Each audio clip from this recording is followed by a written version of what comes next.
So I got some real progress today with the truck, kind of how I got it laid out. I got a little roof cover thing, which is this, not this, but this black bag. So that's going to give me some additional storage, easy access, whatever. I'll tuck some zip ties in here, some wire nuts, but it's hiding some tools.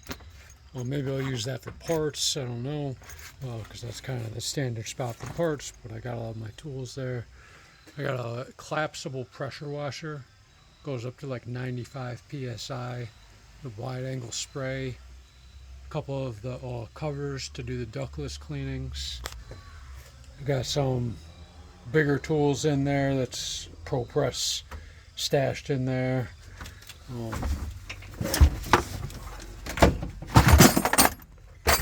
Bandsaw, grinder,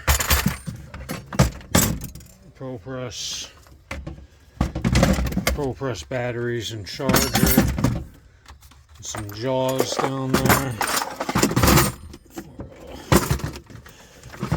for copper.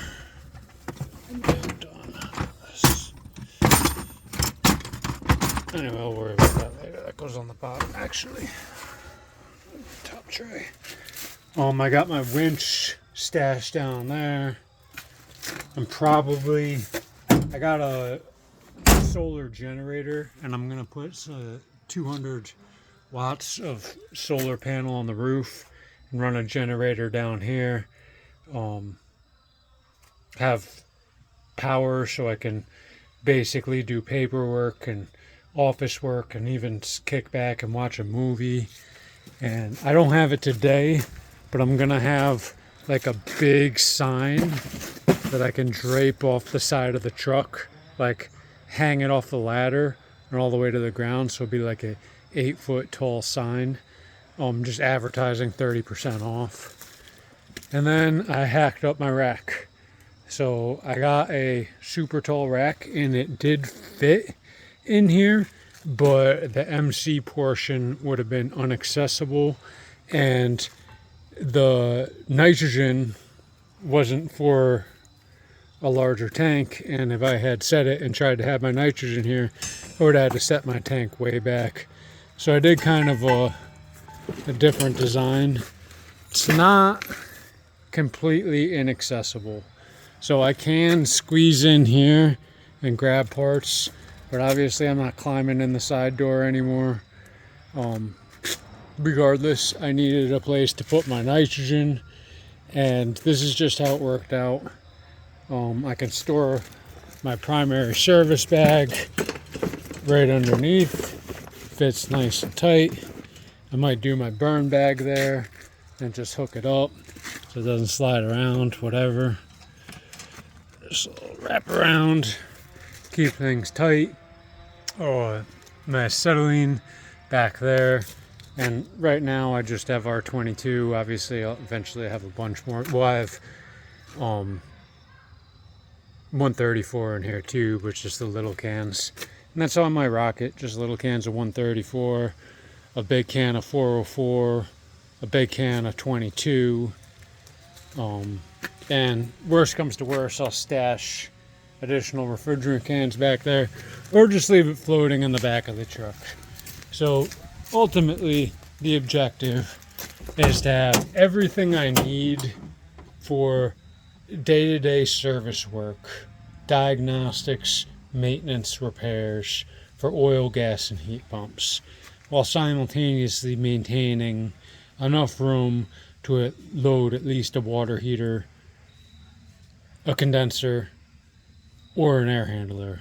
Obviously, I'm not doing 3 at the same time, or even 2 at the same time, unless they're a very small condenser and a small air handler. But I can run out 1 condenser, run out 1 furnace, run out 1 water heater, one at a time, and that's fine by me. So I don't need the biggest truck in the world to drive around with every tool I own at once and a whole bunch of garbage and burning gas, carrying all that weight.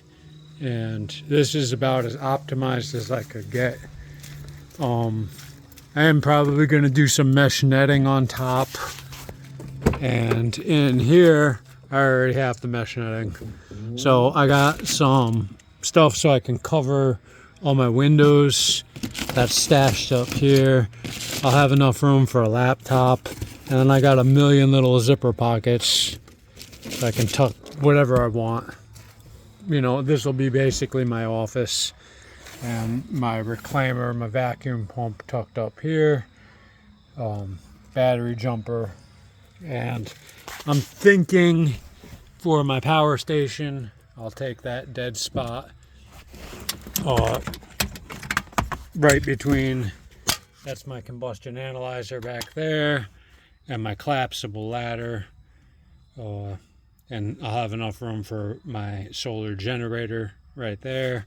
And I can just plug in, have the vehicle off, charge my laptop, run my fan, run a printer, charge my cell phone, and not charge all my batteries. I got all my batteries stashed up here, so I'll be able to charge my batteries one at a time and all off the solar, so I don't have to worry about killing my battery, even though the battery in here is good. And I do currently have an inverter under here. It doesn't have enough wattage, and it's connected to the car battery. I want a standalone system so that if I kill my solar battery, I turn my car on and drive away. I don't have a dead battery. Also, a solar generator I can take with me to the job site, and I got a little one, but it has 600 watts, and that winch is 500 watts. So worst case scenario, everything's dead. My solar generator could winch my condenser, my compressor right up on the roof if I don't have access to power, or I could hook the winch to the vehicle and winch my vehicle out of a tight situation, again, without even using the vehicle. I could winch myself right onto a tow truck. Not that I would ever need to, but that's it. So that was pretty much my day's work. I'm happy with it. It's coming together pretty nicely for a tiny van. And I did this to myself on purpose. For a van this size to do actual service work out of, it's almost impossible. But if you can get it done, you are going to keep your van clean. It's impossible for me to have a dirty van. It's too small. And that's kind of the price you pay, but also the point.